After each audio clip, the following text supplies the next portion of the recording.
আনুপাতিক হারে সংসদে আসন বন্টন হলে বিএনপি সমস্যাটা কোথায়?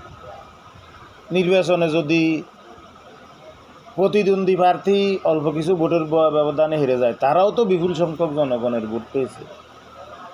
তাহলে ভোটের হিসাব করলে দেখা যাবে 30% লোকের ভোটের যারা পাস করেছে তারাই 151 অথবা 200 বা তার চেয়ে কম অর্থাৎ বেশি ভোট পেয়ে তারা সরকার গঠন করেছে।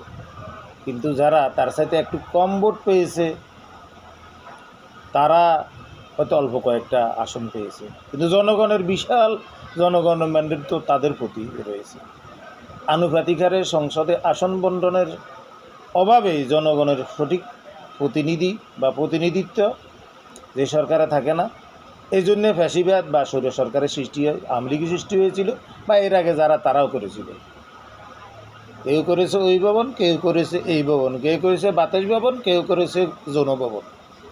তো এই জন্যে পিআর পদ্ধতিতে সমানুপাতিক হারে যদি সংসদের আসন বন্টন করা হয় তাহলে সব রাজনৈতিক দলের প্রতিনিধিত্ব সংসদে থাকবে, দেশের রাজনীতিতে আসবে। এটাই জনগণ চায়।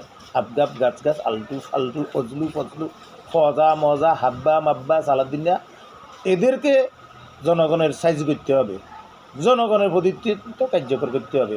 এই জন্যে ইউনিট সরকারের আহ্বান জানাচ্ছি, ছাত্র নেতৃত্বে যারা আছেন, উপদেষ্টা যারা আছেন, আপনাদেরকে আহ্বান জানাচ্ছি, রাজনৈতিক দল যারা আছে তাদেরকে আহ্বান জানাচ্ছি, সবাই ঐক্যবদ্ধভাবে এই ফ্যাসিবাদী অপশক্তি নব্য বিএনপি রাজাকারদের প্রতিহত করার জন্য নির্বাচন পিআর পদ্ধতিতে নির্বাচন ব্যবস্থা প্রতিষ্ঠা করুন। তবে বাংলাদেশে শান্তি উন্নয়ন আসবে, ফ্যাসিবাদ প্রতিষ্ঠা হবে না, জনগণের কল্যাণমুখী রাষ্ট্র ব্যবস্থা প্রতিষ্ঠিত হবে।